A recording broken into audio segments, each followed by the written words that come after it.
तलाक तलाक दूंगी, मगर मेरी एक शर्त है। जब मैं रात को घर पहुंचा तो मेरी पत्नी ने खाना लगाया। मैंने उसका हाथ अपने हाथों में लिया और कहा, मुझे तुमसे कुछ जरूरी बात करना है। वो शांत बैठकर खाना खा रही थी। उसकी आंखों में कुछ दर्द सा साफ नजर आ रहा था। अचानक मुझे नहीं पता कैसे कहूँ, मगर मुझे उसे बताना ही था। मैंने बड़ी शांति से कहा, मुझे तलाक चाहिए। लगा जैसे उससे मेरे शब्दों से कुछ फर्क नहीं पड़ा, बल्कि उसने मुझसे पूछा, क्यों तलाक चाहिए। मैंने उसके सवाल को अनसुना किया तो उसे गुस्सा आ गया। उसने चम्मच उठाकर फेंक दिया और जोर से चिल्लाई, तुम इंसान नहीं हो। उस रात हमने एक दूसरे से बात नहीं की। वो रो रही थी। मुझे पता था कि वो जानना चाहती थी कि आखिर ऐसा क्या हुआ जो हमारा रिश्ता टूटने की कगार पर आ गया। पर मेरे लिए उसके सवालों का जवाब दे पाना नामुमकिन था। मैं अब किसी और से, प्रिया नाम था उसका, प्यार करने लगा हूँ। अब मुझे उससे प्यार नहीं रहा।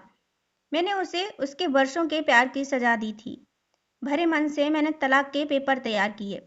उसमें लिखा था कि वह पूरा घर, कार और कंपनी की 30% शेयर ले सकती है इस तलाक के बदले।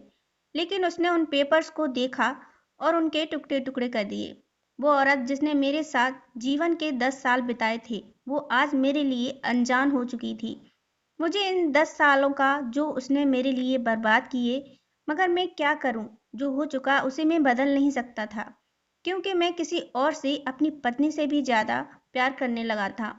आखिरकार उसके सब्र का बांध टूट गया और वो फूट फूट कर मेरे सामने रोने लगी। मेरे लिए उसका रोना एक तरह से उसकी रिहाई की तरह ही था। तलाक की ये बात जो कई दिनों से मुझे परेशान कर रही थी, अब बिल्कुल साफ हो चुकी थी। अगले दिन मैं घर काफी लेट आया। मैंने देखा कि वो टेबल पर बैठकर कुछ लिख रही थी। मैंने शाम का खाना नहीं खाया था, लेकिन फिर भी मैं सीधे ऊपर जाकर अपने कमरे में सो गया, क्योंकि पूरा दिन प्रिया के साथ रहने और कई जगह घूमने के बाद थक गया था। वो शायद रात को उसी टेबल पर लिखते लिखते सो गई थी। सुबह उसने तलाक की शर्तें बताईं। वो मुझसे कुछ भी लेना नहीं चाहती थी। उसे सिर्फ तलाक से पहले 1 महीने का समय चाहिए था। उसने आग्रह किया कि इस महीने में हम दोनों वही पुराना वाला जीवन जिएं, जितना संभव हो सके, क्योंकि आने वाले महीने में हमारे बेटी की परीक्षा है। वह नहीं चाहती थी हमारे टूटे रिश्ते का प्रभाव उसकी पढ़ाई पर पड़े। मुझे भी यह ठीक लगा, मगर वो कुछ और भी चाहती थी। जैसे शादी के दिन मैं उसे उठाकर अपने शयन कक्ष तक ले गया था, उसी तरह हर रोज 1 महीने तक मैं उसे शयन कक्ष से उठाकर मुख्य द्वार तक ले जाऊं।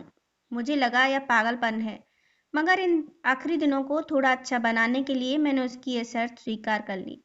मैंने प्रिया को अपनी पत्नी की सभी शर्तें बताईं। वो हंसने लगी। उसे लगा मेरी पत्नी कितने भी तरीके अपना ले, तलाक तो तय है। मेरी पत्नी और मैं किसी से भी इस दौरान नहीं मिले थे, लेकिन उस दिन जब मैं उसे पहली बार उठाया, गेट तक ले गया, तो हम दोनों काफी अजीब महसूस कर रहे थे। पीछे से हमारा बेटा भी खिलखिलाकर खुश हो रहा था। अगले दिन यह काम थोड़ा सामान्य और आसान हो गया। वह मेरे सीने से लगी थी और मैं उसकी खुशबू महसूस कर रहा था। ऐसा लगा जैसे कई दिनों बाद मुझे यह खुशबू मिल रही है, या फिर कई दिनों से मैंने उसके होने का महसूस नहीं किया था। पहले जितनी उसमें वो कसाव नहीं था, और चेहरे पर कुछ हल्की झुर्रियां नजर आ रही थीं और बाल भी काफी सफेद होने लगे थे। ये वही औरत थी जिसने अपने जीवन के 10 साल मुझे समर्पित किए थे। चौथे दिन जब मैंने उसे उठाया तो वो पुराना रोमांच लौटने लगी थी। 5वें और 8वें दिन वो पुराना प्यार फिर जागने लगा। मैंने प्रिया को इस बारे में कुछ भी नहीं बताया था। अब उसे उठाना और आसान हो गया था। शायद हर रोज यह सब करने का मैं आदी हो गया था। एक दिन वह अपनी पसंद की साड़ी निकाल रही थी, लेकिन कुछ खास नहीं ढूंढ पाई। उसने सांस भरते हुए कहा कि उसके सारे कपड़े बड़े पड़ने लगे हैं। तब मुझे पता चला कि वह काफी दुबली हो गई है और इसलिए मैं उसे आसानी से उठा पा रहा था। मेरे दिल को एक झटका सा लगा। उसने अपने दिल में काफी सारा दर्द छुपा रखा था। पता नहीं कैसे मैं आगे बढ़ा और उसके सिर को छूकर देखा। अचानक हमारा बेटा आया और बोला कि पापा, ये तो मम्मा को उठाकर बाहर ले जाने का समय हो गया है। उसके लिए अपने पापा द्वारा मम्मा को इस तरह उठाकर ले जाते हुए देखना जीवन का अभिन्न हिस्सा बन गया था।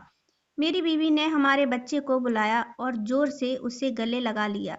मैंने अपना चेहरा दूसरी तरफ कर लिया। मुझे लगा कि मैं अपना निर्णय न बदल लूं, मैंने अपनी पत्नी को रोज की तरह उठाया और बेडरूम से सिटिंग रूम लेते हुए हॉल तक लाया। उसने प्यार से अपने दोनों हाथ मेरी गर्दन के आसपास रख दिए। मैंने उसे जोर से पकड़ रखा था, बिल्कुल हमारे सुहागरात की तरह, मगर उसका इतना कम वजन मुझे परेशान कर रहा था। महीने के आखिरी दिन जब मैंने उसे उठाया तो मेरे लिए एक कदम भी चल पाना मुश्किल हो रहा था। हमारा बेटा स्कूल जा चुका था। मैं अपनी कार में ऑफिस गया और कार से कूदकर बाहर आ गया, बिना कार को लॉक किए। मुझे डर था कि अब एक पल की भी देरी कहीं मेरा इरादा ना बदल दे। मैं ऊपर गया, प्रिया ने दरवाज़ा खोला और मैंने उससे कहा, सॉरी प्रिया, अब मैं अपनी पत्नी से तलाक नहीं लेना चाहता। उसने मुझे देखा और मेरे सिर पर हाथ फेर कर कहा, तुम्हें बुखार तो नहीं है? मैंने उसका हाथ हटाया और कहा, सॉरी प्रिया, अब मुझे अपनी पत्नी से तलाक नहीं चाहिए। हमारी शादीशुदा जिंदगी शायद हम दोनों के ध्यान न देने की वजह से बोरिंग हो गई थी, लेकिन इसका मतलब यह कतई नहीं कि हम एक दूसरे से प्यार नहीं करते। अब मुझे एहसास हुआ है कि जिस दिन मैं उसे शादी करके अपने घर लाया था, उस दिन से जीवन के आखिरी दिन तक मुझे उसका साथ निभाना है। प्रिया के होश उड़ गए।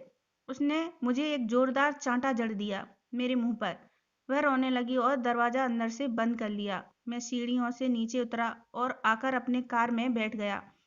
आगे एक फूल वाले की दुकान पर रुका और अपनी प्यारी पत्नी के लिए एक सुंदर सा गुलदस्ता लिया। दुकानदार ने पूछा कि इस पर क्या लिखना है। मैंने मुस्कुराते हुए कहा कि मैं तुम्हें जीवन के आखिरी दिन तक यूं ही उठाता रहूंगा, मेरी अर्धांगिनी। उस शाम जब मैं घर आया, हाथों में गुलदस्ता लिए, मेरे चेहरे पर एक मुस्कान थी। मैं ऊपर अपने कमरे की तरफ भाग कर गया, लेकिन तब तक वह मुझे छोड़कर इस दुनिया से जा चुकी थी, हमेशा के लिए। वो कई महीनों से कैंसर से लड़ रही थी, लेकिन मैं प्रिया के साथ इतना खोया हुआ था कि कभी ध्यान ही नहीं रहा। उसे पता था वह जल्द ही मुझे छोड़कर जाने वाली है, इसलिए वह मुझे और मेरे बेटे के रिश्ते को टूटने से बचाना चाहती थी। मैं नीच उससे तलाक लेना चाहता था, लेकिन फिर भी उसने मेरे बच्चे की नज़रों में एक प्यारा पति और पिता बना दिया था। जीवन की छोटी छोटी बातें रिश्तों में बहुत बड़ा महत्व रखती हैं। बड़ा घर, बड़ी कार, बैंक बैलेंस, ये खुशियों का हिस्सा जरूर बन सकते हैं, मगर अपनों के बिना इनकी कोई कीमत नहीं। अगर यह कहानी पसंद आई हो तो लाइक शेयर करें और चैनल पे पहली बार आए हैं तो सब्सक्राइब करें। राधे राधे।